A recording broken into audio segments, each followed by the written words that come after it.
and the balance shall be calibrated as per the manufacturer instruction but not later than। अब देखो यहाँ पे note letter then आया है ना,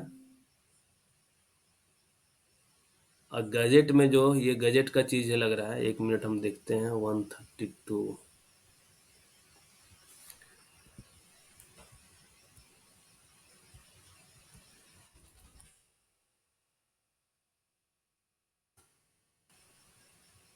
देखो ये चीज तो यहाँ से आ गया,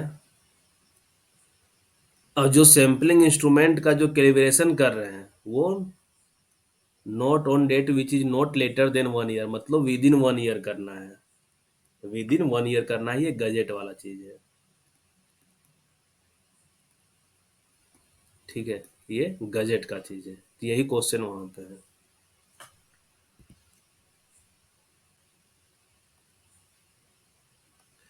अब नेक्स्ट क्वेश्चन है कि डस्ट कलेक्टिंग सैम्पलर जो प्लेस्ड करेंगे within dash metre of the normal working position on the dash side of the point of dust generation.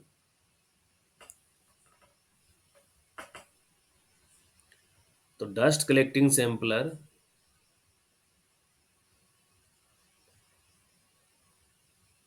तो क्वालिटी सेट कर लो ना, ब्लर नहीं होगा। 1 metre, within 1 metre of the normal working position on the return side. अभी just बताए हैं return side, ए क्यों बोल रहे हो? Option number B.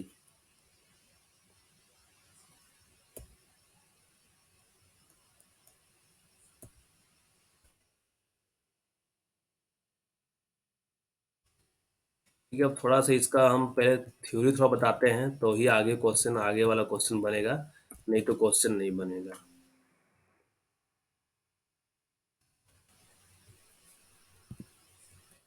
ठीक है, इसी से स्टार्ट करते हैं। ये जो रेगुलेशन नंबर 143 की बात कर रहा है, जो रेगुलेशन नंबर 143 पढ़े हैं, तो सब रेगुलेशन 2 में क्या दिया हुआ था कि हम लोग सैम्पलिंग जो 3 मंथ में लेंगे और उसके बाद हर एक मंथ में, या जो नया माइंस स्टार्ट हुआ है तो उसमें हर एक महीना हम लोग डस्ट का लेना है, या जो सीएमआर आने का पहले से चला रहा था तो 3 महीना के अंदर उसमें सैम्पलिंग लेना है, उसके बाद हर एक मंथ लेना है।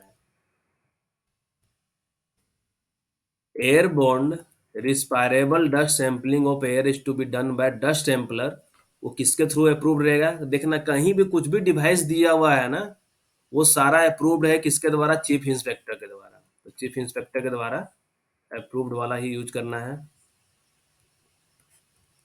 1/100 वाला बता ही दिए हैं। Not later than 1 year calibration करना है, जो भी सैंपलिंग इक्विपमेंट इसके थ्रू सैंपल लिया जाएगा। और 143 में क्या था? 143 का 7 नंबर में कि रिस्पायरेबल डस्ट कंटेंट और क्वार्ज कंटेंट, ये जो क्वार्ज कंटेंट का डिटरमाइन करना है, जो भी कोल्ड डस्ट ले रहे हैं उसमें क्वार्ज का अमाउंट कितना है, उसका डिटर्मिनेशन करेंगे within 14 days of the collection of the dust sample at an approved laboratory. जो लेबोरेटरी अप्रूव्ड रहेगा चीफ इंस्पेक्टर के द्वारा, उसी लेबोरेटरी में जाके उसका जांच करना है कि कितना उसमें क्वार्ज कंटेंट है या रिस्पायरेबल डस्ट कंटेंट कितना है।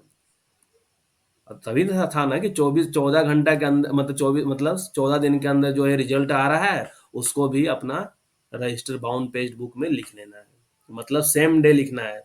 14 दिन के अंदर क्या है, कलेक्शन कर लेना है, और 14वां दिन कम से कम वो रिपोर्ट भर देना है, और 24 घंटा के अंदर मैनेजर साइन करवा लेना है। एयरबोर्न जो भी हवा में जो भी डस्ट उड़ रहा है, ठीक है, जो भी हवा में डस्ट उड़ रहा है, तो इसके लिए एक एयरबोर्न डस्ट सर्वे इंचार्ज होता है, जिसका क्वालिफिकेशन क्या होना चाहिए वो यहाँ पे दिया हुआ है। मिनिमम क्वालिफिकेशन जो है, ओवरमैन सर्टिफिकेट ऑफ कॉम्पिटेंसी होना चाहिए।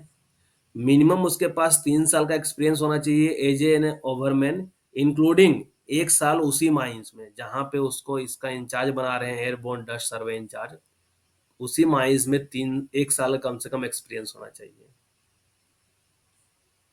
और उसमें ट्रेनिंग दिया जाएगा, ट्रेनिंग।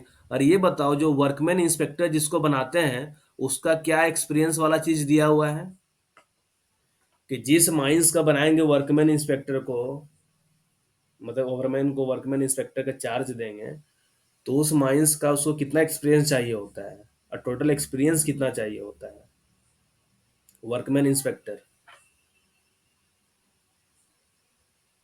टोटल एक्सपीरियंस 5 ईयर, और उस माइंस में 2 साल का एक्सपीरियंस होना चाहिए। और यहाँ पे क्या है कि टोटल एक्सपीरियंस 3 साल और उस माइंस में 1 साल का एक्सपीरियंस होना चाहिए। तो ये डाटा आपस में कोरिलेट करके पढ़ने से है ना, कंफ्यूजन कभी नहीं हो।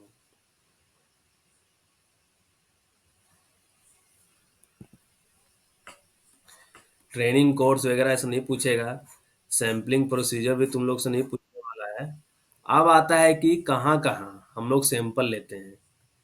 तीन बोर्ड एंड मतलब following places shall be sampled by fix type sampler और स्टैटिक सैंपलर।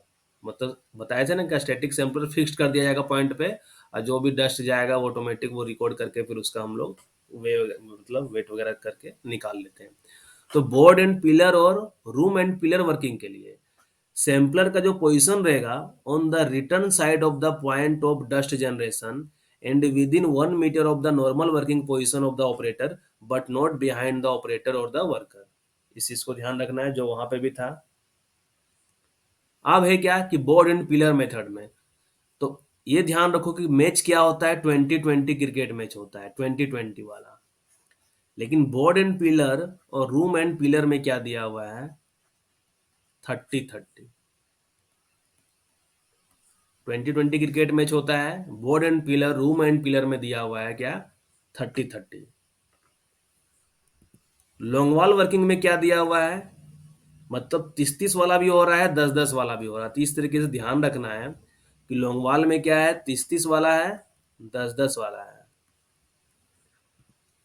और एक है मैकेनाइज्ड लॉन्ग वॉल का जो गेट रोड है, तो वहां पे क्या दिया हुआ है, 10 और 30 दिया हुआ है। बस यही 3 डाटा तुम लोग को मेनली ध्यान रखना है। अब देख लेते हैं क्या क्या डाटा दिया हुआ है। 30-30 है बोर्ड एंड पिलर में, लॉन्गवाल में क्या दिया हुआ है, 10-10 भी है, 30-30 भी है। और मैकेनाइज्ड लॉन्गवाल में 10 और 30 है। तो पहले बोर्ड एंड पिलर में देखते हैं कि 30 metre out by of the face in the intake airway, intake airway में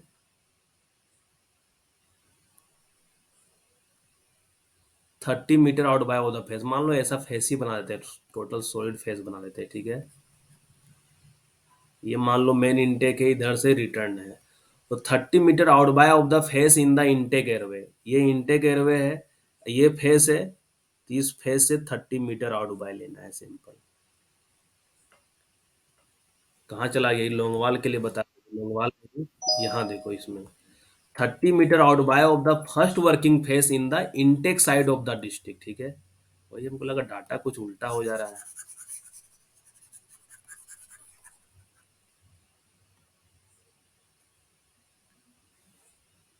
ये डिस्ट्रिक्ट बोलो जिसका अपना इंडिपेंडेंट इनटेक एयरवे रहा और रिटर्न एयरवे रहा। ये मान लो पहला वर्किंग फेस है और ये लास्ट वाला वर्किंग फेस है। तो फर्स्ट वर्किंग फेस मान लो हवा इधर जा रहा है, इनटेक इधर है, इधर सारा पिलर है। अब हवा क्या करेगा, इस फेस को वेंटिलेट करेगा, हम लोग इधर से हवा इधर भेजेंगे और यहाँ से हवा फिर रिटर्न से हवा निकलेगा। तो सीधा इसमें ध्यान रखो कि 30 metre out by of the first working face in the intake side of the district, ये जो इनटेक साइड है डिस्ट्रिक्ट का, जो फर्स्ट वर्किंग फेस है, फर्स्ट वर्किंग फेस से 30 मीटर आउट बाय साइड में। एक मिनट यार, फिगर अच्छा से बनाने दो।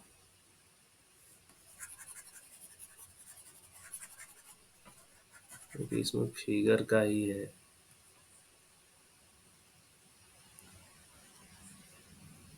ये एक पिलर, दूसरा,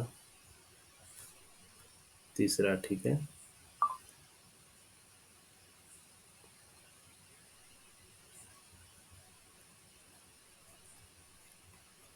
ये फर्स्ट वर्किंग फेस है, ये लास्ट वर्किंग फेस है, first working face, last working face.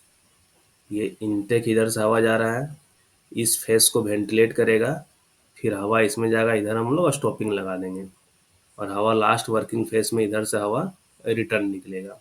तो क्या बोल रहा है, within 30 metre out by of the first working phase in the intake side of the district. Intake side of the district, ये intake side रहा district का, ठीक है। तो इसी डिस्ट्रिक्ट में 30 metre out by of the first working phase और 30 metre out by of the last working phase in the return side of the district. तो ये लास्ट वर्किंग फेज है, 30 metre out by of the return side of the phase in the last working district. बस यही। और बाकी कहाँ कहाँ है, वर्किंग फेस में है, खाली ध्यान रखो, डाटा एक बार ध्यान रखो, वर्किंग फेस में loading unloading transfer point bunker और सोर्स में है। तो 30 metre out by of the first working face और 30 metre out by of the last working face, एक में इनटेक है एक में रिटर्न है। सेकंड में क्या दिया हुआ है, लोंगवाल में फास्ट चल रहे हैं, ठीक है। लोंगवाल में क्या दिया हुआ है कि 30 metre out by of the face in the intake airway. Longwall में एकदम लंबा वाल रहेगा ऐसा करके,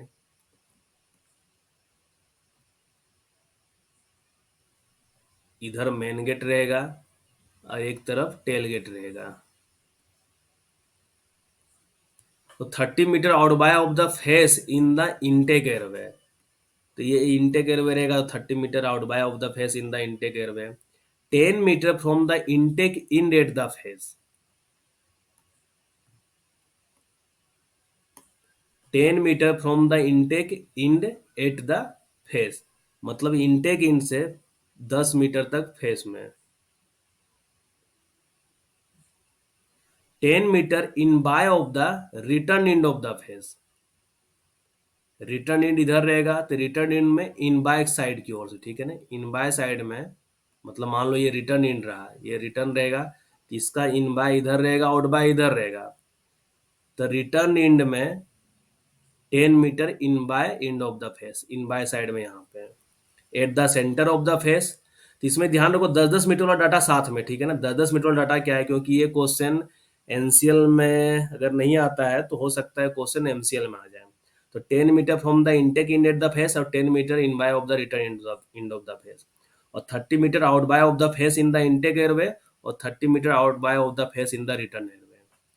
तो 30-30 हो गया इनटेक और रिटर्न वाला, और 10-10 हो गया इनटेक इंड और रिटर्न इंड।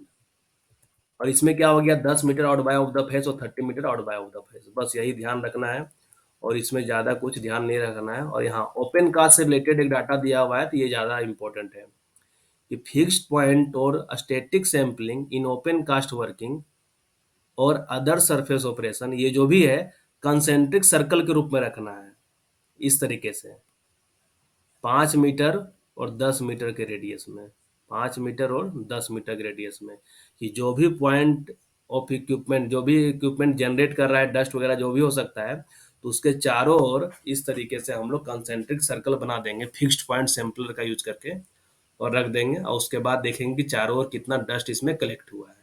तो ये 5 मीटर 10 मीटर ओपन कास्ट वाला केस में ये क्वेश्चन एनसीएल में आ सकता है और ज़्यादा कुछ आने के चांस नहीं है।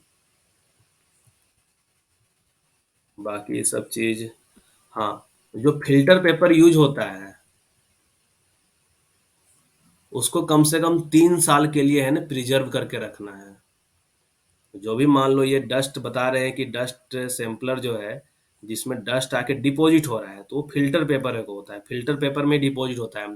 तो उस फिल्टर पेपर को कम से कम 3 साल के लिए प्रिजर्व करके उसको रखना है। बस इसमें यही था। एक बार यहाँ से क्वेश्चन देख लो तो जो भी अभी थोड़ा बहुत होगा क्वेश्चन बन जाएगा। अब क्या है कि in a longwall working respirable dust sample need not be taken, कि रिस्पायरेबल डस्ट सैंपल लेने की जरूरत नहीं है। कहाँ से लेने का जरूरत नहीं है, 50 से 70 metre out by of the face in the return airway. ये तो कहीं पढ़ाए ही नहीं थे क्योंकि 30-30 और 10-10 वाला था इसमें। At what place in the longwall working dust sampler shall be kept. Longwall में क्या है, 30-30 वाला भी है, 10-10 वाला भी है, तो इसमें कौन सा ऑप्शन है, 10 metre from the intake in था ना।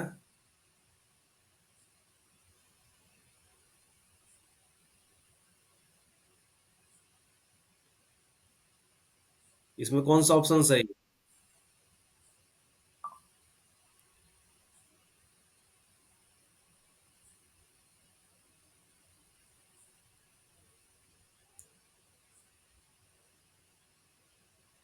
Option C, 10 metre from the intake in और 30 metre out by of the face.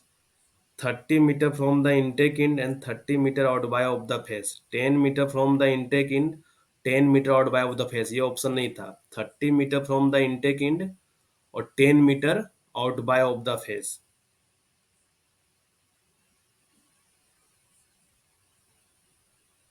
Option जो डी है ना, 10 metre from the intake in और 30 metre out by of the face, ये option D ही सही है। ऑप्शन डी ही सही है, देख लो एक बार तुम लोग एक बार, क्योंकि ऐसा क्वेश्चन अगर आ गया तो ऐसा आना क्या लगता है, आना चाहिए क्वेश्चन, है ना। 10 metre from the intake in and 30 metre out by of the face, यही था ना। 30 मीटर आउट बाय वाला था और 10 मीटर इंटेक या इन बाय वाला था, तो इसलिए ऑप्शन डी हो गया।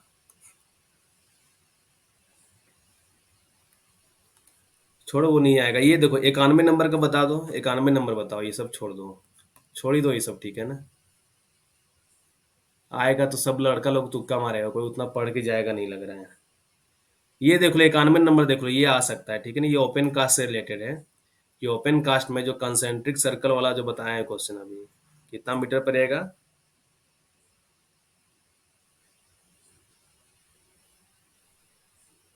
5 मीटर और 10 मीटर।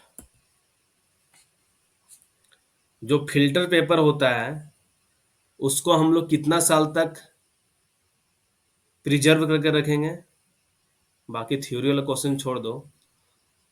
जो फिल्टर पेपर होता है हम लोग उसको कितना साल तक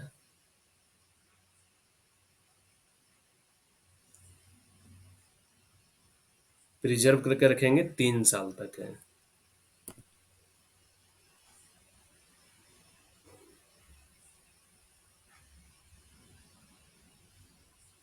इसका क्या होगा कि ओनर एजेंट और manager of every mine shall once at least in every days at every work place, जहाँ पे एयर बॉर्न डस्ट जनरेट हो रहा है तो उसका सैंपल कराएगा और कंसंट्रेशन ऑफ रिस्पायरेबल डस्ट डिटरमाइन करने की कोशिश करेगा 94 का। तो 7 दिन 14 दिन तो पढ़े ही नहीं, 2 महीना पढ़े ही नहीं, 3 था और ये 1 मंथ था।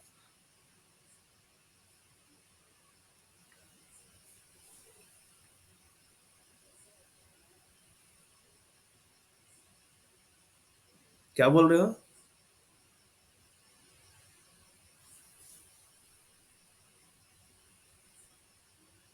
1 मंथ में डिटरमाइन करेगा ना, ये 7 डेज क्यों बोल रहे हो इसका? 1 मंथ इसका है ऑप्शन। ये भी डस्ट सैंपलिंग भी वही है, 1 मंथ है। और एयरबोर्न डस्ट सर्वे भी है, इसका भी है at least once in a month होगा इसका भी। ये तीनों क्वेश्चन सेम है, इसलिए तीनों क्वेश्चन पढ़ने की जरूरत नहीं है।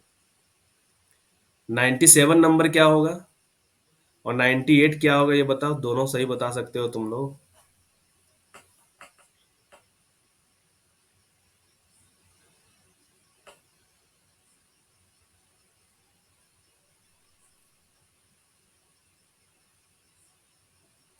वो क्वार्ज कंटेंट डिटरमाइन करना था विकास, वो क्वार्ज कंटेंट डिटरमाइन करना था।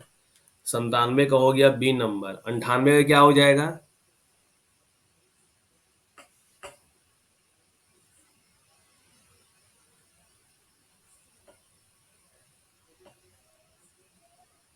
98 का डी हो जाएगा। क्वार्ज कंटेंट जो डिटरमाइन किया जाएगा वो कहाँ किया जाएगा? क्वार्ज कंटेंट जो रिस्पायरेबल एयरबोर्न डस्ट का डिटरमाइन किया जाएगा, ये कहाँ किया जाएगा?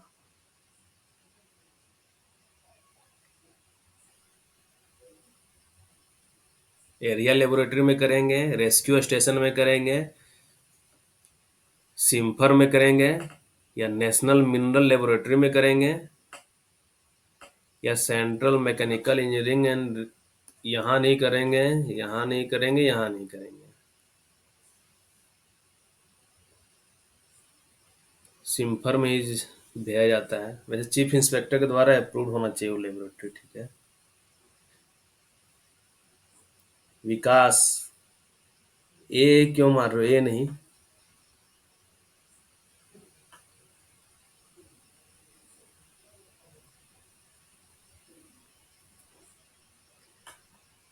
101 नंबर, 101 नंबर में क्या होगा? रिस्पायरेबल डस्ट कंटेंट और the quartz content shall be determined within. ये क्वेश्चन इंपॉर्टेंट है, ठीक है, कि क्वार्ज कंटेंट कितने दिन में डिटरमाइन करना है। क्वार्ज कंटेंट कितने दिन में डिटरमाइन करना है? Within 14 days. और जो भी रिजल्ट आएगा measurement of airborne respirable dust, उसको कितना दिन में सिस्टमेटिकली उसको बाउंड जो भी बुक है उसमें फिल कर देना है।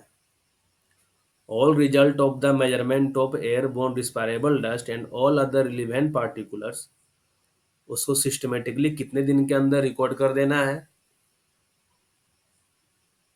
अरुण गलत बोल रहे हो, इसका भी आंसर 14 दिन था।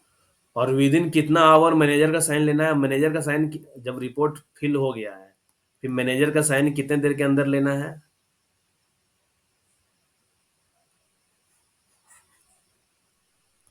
उसमें मैनेजर का काउंटर साइन लेना है ना, तो कितने दिन के अंदर ले लेना है वो? विद इन 24 आवर के अंदर। ठीक है,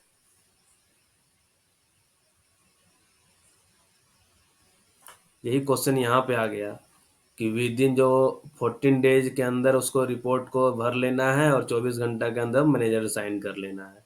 104 नंबर क्वेश्चन बताओ। ये वीवीआई क्वेश्चन है, बहुत बार क्वेश्चन आया हुआ क्वेश्चन है, फर्स्ट क्लास सेकंड क्लास में तो हर एक एग्जाम का क्वेश्चन है ये।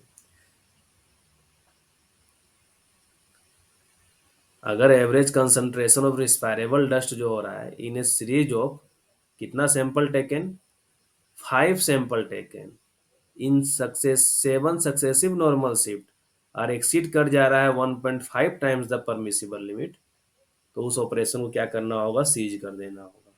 तो 5, 7 और 1.5, ये ध्यान रखना है कि 5 सैंपल ले रहे हैं लगातार, 7 जो वर्किंग शिफ्ट रहेगा उसमें से